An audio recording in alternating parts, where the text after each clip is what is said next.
अस्सलाम वालेकुम my dear students, उम्मीद है कि आप सब ठीक होंगे। आज हमारा लेक्चर नंबर 12 है बच्चों, BCom 1 financial accounting chapter number 8 cash book and bank reconciliation statement हमने स्टार्ट किया था बच्चों। इसकी आज हम बच्चों एक्सरसाइज नंबर 25 सॉल्व करेंगे। The cash book of a trader only bank column is given below for the month of जुलाई 2010। ये उसने बच्चों हमें जो है वो कैश बुक एक सिंपल जो है उसका जो है वो टोटल करके दे दिया हुआ है। ये आपका ओपनिंग बैलेंस है 28,140, रिसीट्स आपके पास 3,01,460, पेमेंट्स आपके पास टोटल है 3,10,400 और ये आपका क्लोजिंग बैलेंस है 19,200। इसकी रिक्वायरमेंट बच्चों पहले पढ़ लेते हैं। लिखा हुआ है जी रिक्वायर्ड में prepare a bank reconciliation statement with the help of revised cash book 31 जुलाई 2010। तो हमने रिवाइज कैश बुक से जो है वो इसको बनाना है। अच्छा बच्चों, अब इसमें उसने आपको बैलेंस जो है यहाँ पे नहीं दिया हुआ, ये आपने यहाँ से जब इस तरह से आपको उसने जो है वो ये टेबल बना के दिया हो, ये cash book of trader is given below, ये कैश बुक उसने आपको बना के दी हुई है, तो आपने ये वाला क्लोजिंग बैलेंस यहाँ से जो है ना आपने उठाना है बैलेंस। ये आपको बच्चों बैलेंस आएगा,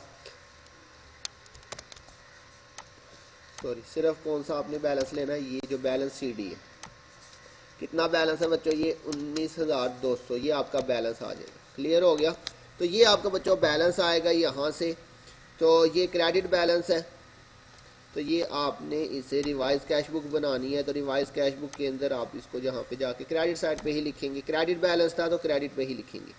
हाँ बच्चों, अगर इसमें आपसे सिंपली पूछता कि सॉरी ये आपका बच्चों क्रेडिट साइड पे दिया हुआ है, तो ये असल में आपका डेबिट बैलेंस आएगा। यहाँ पे जब हम इसको ट्रांसफ़र करेंगे हमने उल्ट साइड पे लिखना है इसको। अगर तो ये आपका क्रेडिट साइड पे हुआ तो आपने इसको डेबिट साइड पे लिख देना है, और अगर ये आपका डेबिट साइड पे हुआ तो फिर आपने इसे क्रेडिट साइड पे लिखना। लेकिन लिखना कौन से वाला आपने, बैलेंस CD। तो ये चूँकि क्रेडिट साइड पर दिया है इसलिए आपने इसको यहाँ पर जो है कौन सी साइड पर लिख देना है, डेबिट साइड के। क्लियर हो गया। ये आपके पास आएगा जी बैलेंस, यहाँ पर आ जाएगा, और इसकी अमाउंट आपके पास है जी 19,200 जी बच्चों। तो ये इसमें थोड़ा सा उसने पॉइंट चेंज किया है, पहले वो आपको खुद ही बता देता था, लेकिन यहाँ पे उसने आपको कैश बुक जो है उसकी समरी बता दी है। उसमें से आपने जो है वो बैलेंस CD लेना है। अगर ये क्रेडिट है तो डेबिट पे लिखेंगे, डेबिट है तो क्रेडिट पे लिख देना। और अगर वो आपसे इसमें सिंपल बैंक रिकॉन्सिलिएशन स्टेटमेंट पूछ लेता तो आपने इसको जो BRS में जाके जो ऊपर लिख देना था डेबिट। फिलहाल ये जो आपका क्रेडिट पे है तो आपने इसको डेबिट पे लिख दिया। अब इसके बाद बाकी एंट्रीज देखते हैं। On comparing the cash book with the bank statement the following discrepancies were noted. Bank charges 700 shown on the bank statement have not been recorded in the cash book. तो बच्चों बैंक चार्जेस हमारा जो है ये cash book के अंदर आएगा और ये क्रेडिट साइड पे आएगा। बैंक चार्जेस हमारे क्रेडिट होते हैं। कितनी इसकी अमाउंट है बच्चों, 700। उसके बाद जी cheque drawn for ₹940 has been recorded as a receipt.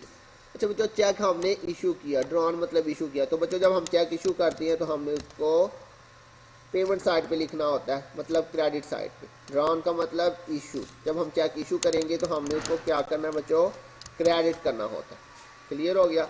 लेकिन वो बता रहा है been recorded as a receipt, लेकिन उसने इसको जो है वो क्रेडिट करने की बजाय कौन सी साइड पे लिख दिया, रिसीट साइड पे। रिसीट साइड मतलब डेबिट साइड।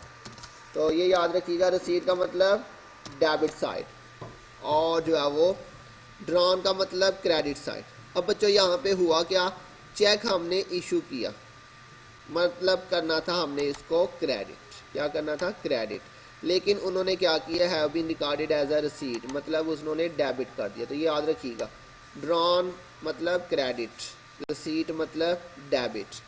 तो बच्चों इसको करना क्या था, क्रेडिट। उन्होंने कर क्या दिया बच्चों, डेबिट। तो ये आपको मैंने बच्चों एक रूल पढ़ाया था एंड पे जाके, जो मैंने आपको दोबारा से लिखवाए थे सबसे लास्ट पे।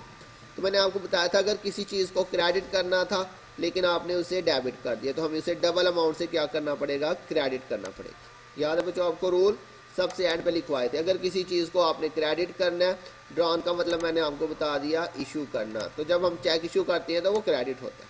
लेकिन उसने जो है वो क्रेडिट पे लिखने की बजाय कौन सी साइड पे लिख दिया, रिसीट साइड पे। रिसीट साइड मतलब कलेक्शन हो रही है, मतलब डेबिट साइड पे लिखना था इसको। कौन सी साइड पे, क्रेडिट पे, उन्होंने लिख दिया डेबिट साइड पे। अब हमें इसे क्या करना पड़ेगा, डबल अमाउंट से क्रेडिट करेंगे।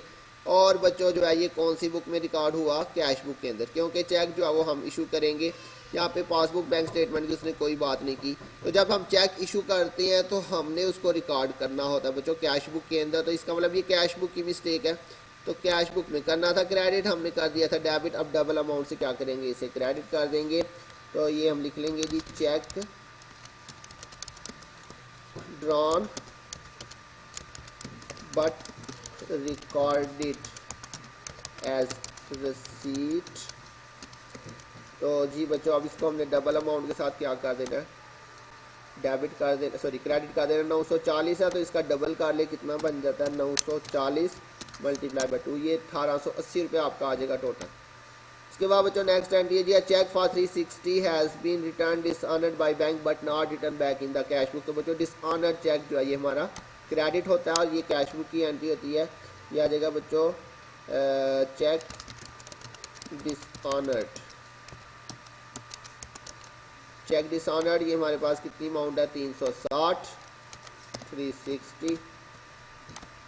इसके बाद बच्चों नेक्स्ट आपके पास नंबर 4 पे है, ये वाली एंट्री जरा ध्यान से आपने करनी है।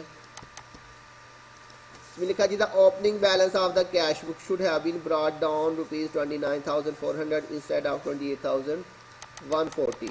जी बच्चों ये देखें जी ओपनिंग बैलेंस, ये जो बैलेंस बीडी होता है ये हमारा ओपनिंग बैलेंस होता है। तो बता रहा है कि opening balance of cash book should have been brought down. Should have been का मतलब क्या होता है कि होना चाहिए, मतलब इतनी अमाउंट होनी चाहिए थी, इतनी अमाउंट हमने लिखनी थी। Should have been, should have been मतलब 28,140 की जगह पे हमें 29,400 लिखना था इंस्टेड ऑफ 28,140। तो ये हमने गलती से 28,140 लिख दिया, असल में लिखना चाहिए था 29,400। तो बच्चों अगर देखें हमने कितना यहाँ पे जो है वो इसका डिफरेंस कितना आ रहा है 29,400 माइनस 28,140। तो इसका मतलब क्या हुआ कि 1260 जो है वो हमने यहाँ पे कम लिखा हुआ है। 1260 जो है वो हमने क्या किया हुआ बच्चों यहाँ पे कम लिख दिया। क्लियर होगी बात बच्चों, लिखना चाहिए था should have been brought down, लिखना चाहिए था 29,400 इंस्टेड ऑफ 28,140। 28,140 की जगह पे इतना लिखना था लेकिन हमने गलती से इतना लिख दिया। तो बच्चों इसका मतलब क्या हुआ कि ये हमने कम लिखा हुआ है 1,260। तो ये इसका मतलब क्या हुआ, ये अंडर कास्ट है। ये कौन सा है, ये अंडर कास्ट हमने कर दिया 1,260 से। और कौन सी साइड बच्चों, ये देखिए ये डेबिट साइड है। ये कौन सी साइड है बच्चों, डेबिट साइड। तो बच्चों आपको बताया था अगर डेबिट साइड अंडर कास्ट होगी तो हमने उसको डेबिट ही कर देना, और अगर क्रेडिट अंडर कास्ट हुई तो हमने उसे क्रेडिट कर देना। ओवर कास्ट की सूरत में हमने बात की थी, हमने उसको उल्ट कर देना। तो ये एंट्री ज़रा ध्यान से समझिएगा इसको।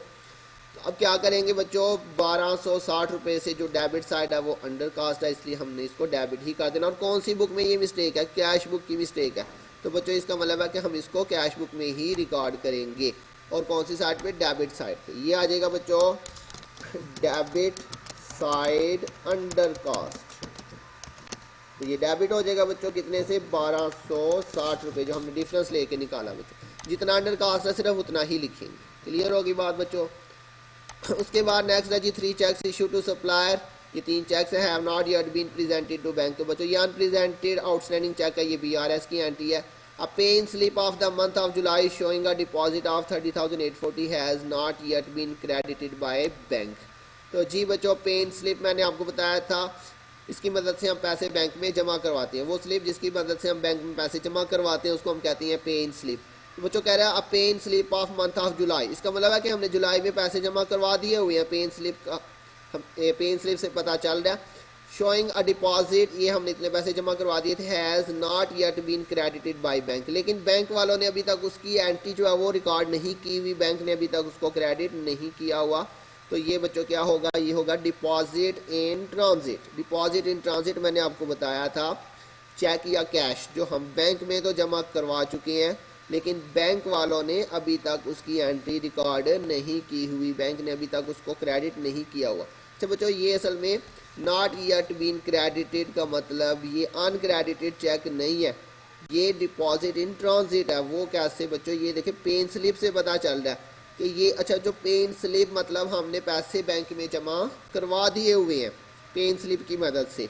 शोइंग अ डिपॉजिट, ये हमने पैसे जमा करवा दिए हैं लेकिन बैंक वालों ने उसको जो है वो क्रेडिट नहीं किया हुआ, मतलब बैंक वालों ने उनको रिकॉर्ड ही नहीं किया हुआ। तो ये है जी डिपॉजिट इन ट्रांजिट।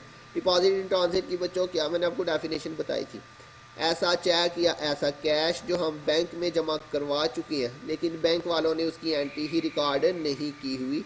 तो ये भी बच्चों हमारी BRS की एंट्री है। इसके अलावा bank has wrongly debited a cheque for ₹1440 to traders account. जी बच्चों बैंक ने क्या किया, गलती से डेबिट कर दिया। अब हम इसको क्या कर देंगे, क्रेडिट।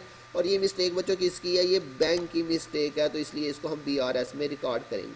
तो ये एन वाली तीनों एंट्रीज जो है ये BRS की एंट्रीज है। तो कैश बुक के अंदर बस इतनी ही एंट्रीज थी, ये उसका टोटल कर लेते हैं। तो ये बच्चों डेबिट साइड का टोटल जो है वो आपके पास ज़्यादा आ रहा है 19,200 और जमा 1260। ये आपके पास जो है वो 20,460 आ रहा है टोटल। तो अब इसमें से जो है इस साइड का जो टोटल है वो माइनस कर देते हैं। तो ये है हमारे पास 20,460 माइनस 700 माइनस 1880 और माइनस 360। तो ये हमारे पास बैलेंस आ जाएगा बच्चों, इसका बैलेंस CD आ जाएगा। जी बच्चों अब ये बैलेंस CD जो है इसको आपने BRS में ट्रांसफ़र कर देना है। और बैलेंस यहाँ पे देखिए जी कौन सी साइड पे आ रहा है, क्रेडिट साइड पे। तो मैंने बताया क्रेडिट साइड पे आएगा। तो ये हमारा डेबिट बैलेंस होगा 17,520 रुपये से। अब इसके बाद बच्चों जो 3 एंट्री हमने यहाँ पे छोड़ी, 3 cheques issued to supplier have not yet been presented to bank. तो ये हमारे अनप्रेजेंटेड चेक है बच्चों, अनप्रेजेंटेड चेक्स। तो ये बच्चों हमारे डेबिट होते हैं। आपने इन तीनों की वैल्यूज़ को प्लस करके यहाँ पे लिख लेना। इसका टोटल कर लेते हैं बच्चों। ये आपके पास है जी 4,280 जमा 7,400 और जमा 600। तो ये आपके पास 12,280 से ये एंट्री हो जाएगी। ये तीनों चेक आपने प्लस की, एक दफ़ा फिर से कर लेते हैं। 4,280 जमा 7,400 जमा 600। तो जी 12,280 से ये अनप्रेजेंटेड चेक है 12,280 जी। तो ये 12,280 रुपये से डेबिट हो जाएगा। डेबिट डेबिट बच्चों प्लस कर लेंगे। ये आपके पास 17,520 जमा 12,280 दोनों डेबिट थे बच्चों। तो डेबिट डेबिट प्लस होके डेबिट बैलेंस ही आएगा।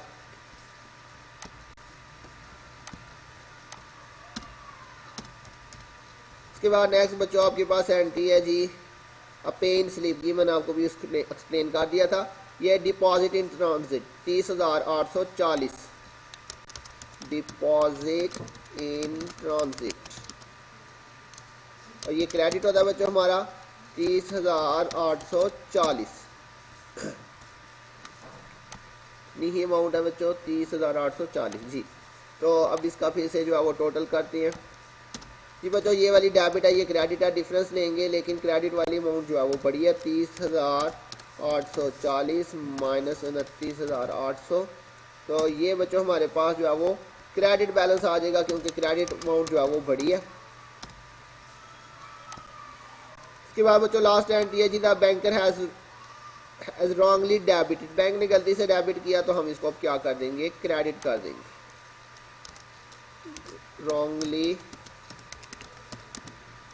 रॉन्गली डेबिटेड जी बच्चों, रॉन्गली डेबिटेड बाय बैंक।